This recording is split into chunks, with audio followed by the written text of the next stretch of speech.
Bien sûr dans tous ces départements. Merci beaucoup Mathieu, on vous retrouvera pour faire le point tout au long de cette matinée. Merci également Eric Ligo qui vous accompagne sur place. Nous vous le disions en titre tout à l'heure, si vous souhaitez investir dans l'immobilier, eh bien c'est le bon moment car les taux d'intérêt du crédit immobilier accordé aux particuliers sont au plus bas historique, 3% seulement en moyenne au mois d'avril. C'est tout simplement, du jamais vu. Regardez ce reportage de Marianne Romani et de Maxence Carabel.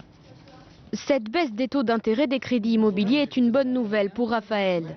Actuellement propriétaire, il souhaiterait vendre son appartement parisien pour acheter une maison en banlieue et cette annonce tombe à pic. Ça augmente ma capacité d'emprunt et l'espoir d'avoir un bien quand même plus grand. Il y a à peu près 5 ans, je pouvais emprunter juste à peine 100 000 euros. Là maintenant, je suis autour de 140 000 voire 150 000 euros. Le taux d'emprunt immobilier est à son plus bas niveau et cela s'explique par plusieurs raisons. D'abord, une diminution exceptionnelle du coût des ressources, c'est-à-dire que les banques peuvent elles-mêmes emprunter de l'argent à taux faible et prêtent donc à des taux réduits. Autre point, selon les chiffres, les emprunteurs qui n'arrivent pas à rembourser leur crédit sont de moins en moins nombreux. À l'heure où le marché de l'immobilier est en net repli, cette baisse arrange tout le monde.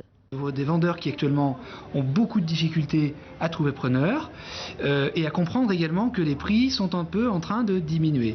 Et du coup, si les prix diminuent, et bien qu'en face des acquéreurs ont des taux d'intérêt extrêmement attractifs, on va peut-être fluidifier le marché. C'est également le marché du crédit qui tend à se stabiliser.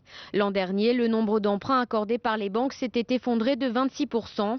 Depuis début 2013, les banques auraient accordé plus de 2% de crédits supplémentaires. Et puis toujours au chapitre économique, deux autres bonnes nouvelles, c'est suffisamment rare pour